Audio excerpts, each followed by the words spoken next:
This is a 1980s era Mercedes V8 engine. In the last video I asked, how do you know which of these old Mercedes V8 engines need a valve adjustment? Now, I got a few replies and I actually got one or two people answer it correctly, but I would think that if people knew how to tell which engine needed a valve adjustment, I would have gotten a lot more comments. So from that, I still feel there's some confusion. And I'm going to tell you in this video the easiest way to tell. Now, you can't go by year and model. You can't go by VIN number. And why is that? Because sometimes these engines get changed. Sometimes someone takes a newer V8 and puts it in an older car. So that can fool you. There's one surefire way to tell whether or not your engine needs a valve adjustment. This is another V8 from another era.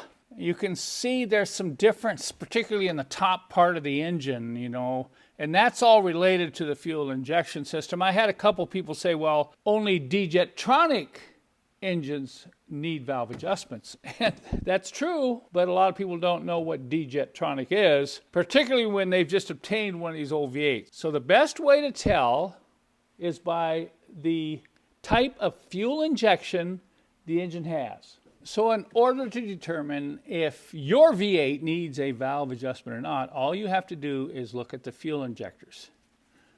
Look at this early V8 setup. It has a fuel rail that runs across the top of the injectors. You can see the rubber hoses come off the T, go into the top of the injector. But right here, look what you see here. You see wires. Wires going into the fuel injectors. So this is an electronic fuel injection system, better known as Bosch Deetronic. And these were produced in the early 1970s. So if you see this setup on your engine, it needs a valve adjustment. This is a 1983 V8, and you can quickly tell there's quite a bit of difference here at the top part of the engine and related to the fuel injection system. So let's take a closer look at the fuel injectors on this engine. Notice the steel hard lines coming out of the fuel distributor and going to the fuel injectors right there. Do you see any rubber hoses? Do you see any wiring? There's no wires on this setup. This is called CIS Mechanical fuel injection, and all the engines with CIS injection from 1976 to 1991 do not need valve adjustment. Figuring out if your engine needs a valve adjustment or not is the easy part. Actually doing the valve adjustment on these early Deetronic V8s is not easy. For years, people would email me and say, Kent, I'm having trouble finding the right tool to adjust these valves on these old V8s. A lot of these tools you'd buy, they say they would work and they wouldn't. I saw a lot of these old V8 engines, when I pulled the valve covers off, you'd see the ball socket nuts would be all rounded off because you basically have to use a crow's foot to get on it to adjust it. Now you can remove the rocker and move the ball socket, but you can't adjust it. The rocker has to be in place to adjust it. So you are stuck with using a crow's foot. There's just not enough room to get any kind of a normal wrench. So I set about to build the tools, because I kept getting people saying, well, they're nothing, I can't find anything anywhere. And the first thing we did was we designed this extension so holding it, you're holding it right over the top of the adjuster. If you're holding this off to the side, it's going to want to roll and slip and possibly round out the ball socket. The other thing we did is we got a really thick crow's foot. We machined it so it fits tight. We're talking so tight on that ball socket that sometimes you have to use a hammer to hammer it on.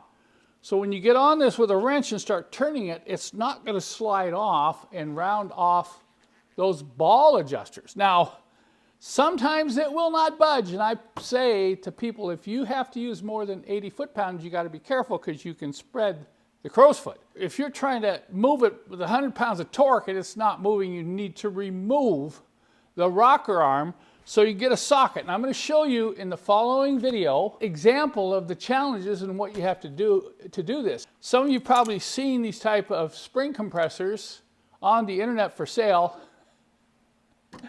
And if you buy one, you're going to be surprised they don't work. They don't work right because they're not strong enough. To hook this over the cam and compress the spring, there's a lot of force there. So what we had to do is weld in a reinforcement. And we had to adjust this properly so it would fit on top the valve springs when you went to compress them. Watch this video and you'll figure out you can do this yourself. I don't even know if there's very many shops out there that'll even do this anymore, but this is something you should do every 12 to 15,000 miles on these old V8 engines.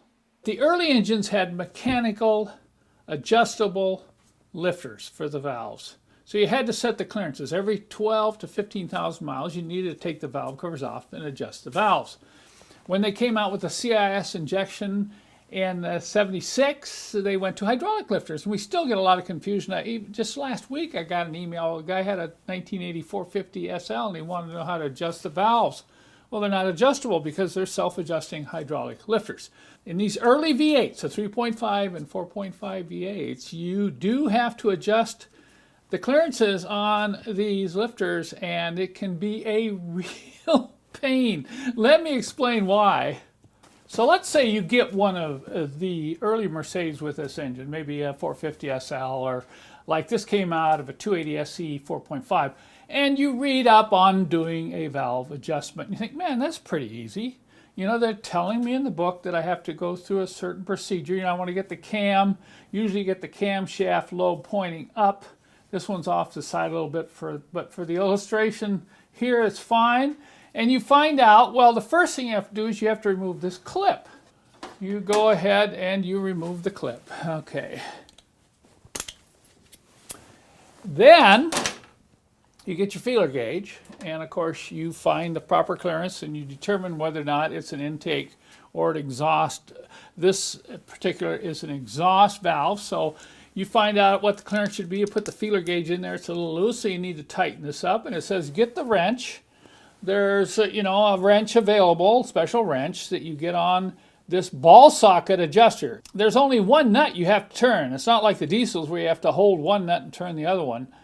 So you get your wrench, a 17 millimeter special wrench, and you start to try to turn this. And you start torquing on this and it doesn't move. Finally, the wrench rounds itself out. This is the type of wrench that was available for years. You know, it's kind of a monkey motion crow's foot that goes on here. And you start torquing on it, and it's so tight that it just spins out. And a lot of people complain. They say, well, I got this wrench, and it just rounded the nut off, and it's not moving. How am I going to adjust this? Well, almost all these wrenches were loose. Look at that. Look at the amount of slop on that. And that's typical every one I've seen. So what happens over time is these ball socket adjusters, they just get locked into place from age and heat. You've got to break them loose. You've got to loosen them up before you can make the fine adjustment. And in the past, what we did was tell people, okay, you're going to have to remove the rocker arm.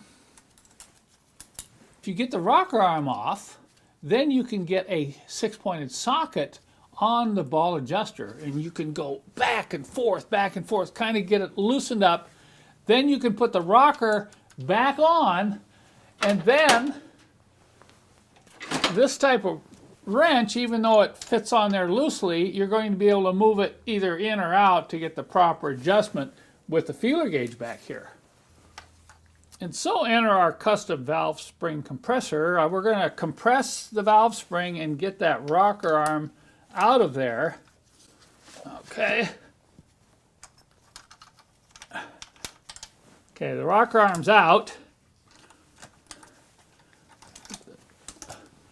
Then I can take a 17 millimeter 6-point socket and get on this ball adjuster like this. And when it's real tight, you're going to really have to torque on it to get it to move. And once it gets moving, you want to move it back and forth, kind of keep it in the same position it was.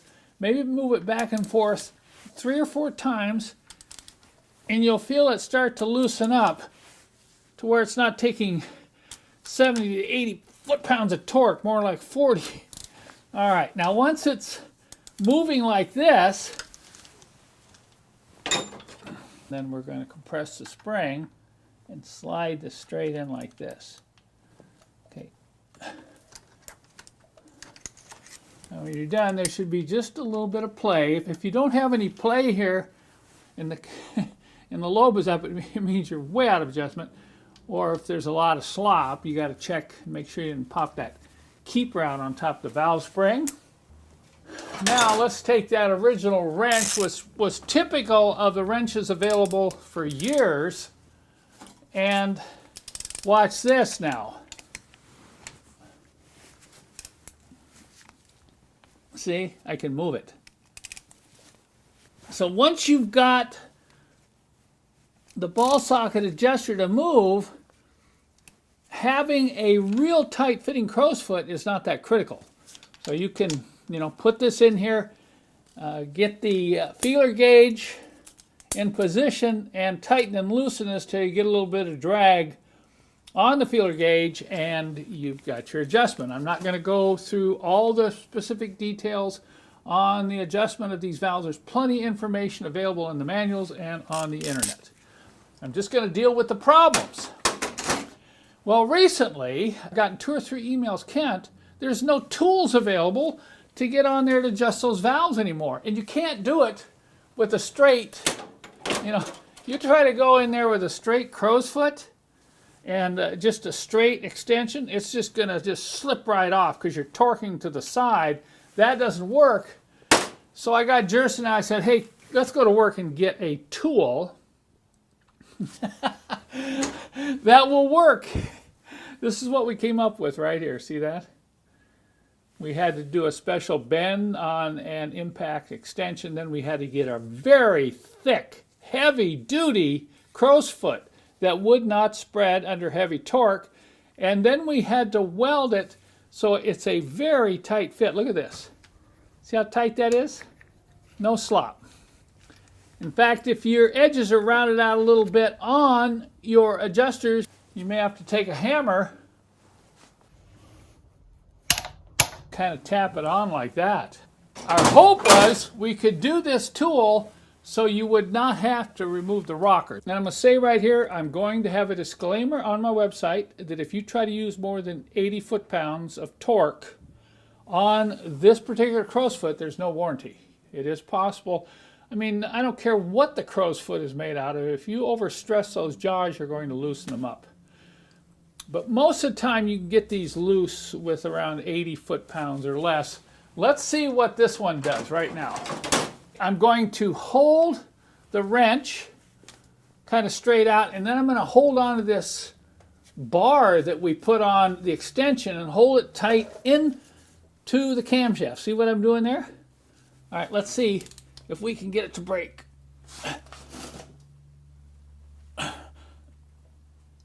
Okay, I got it. Look at that.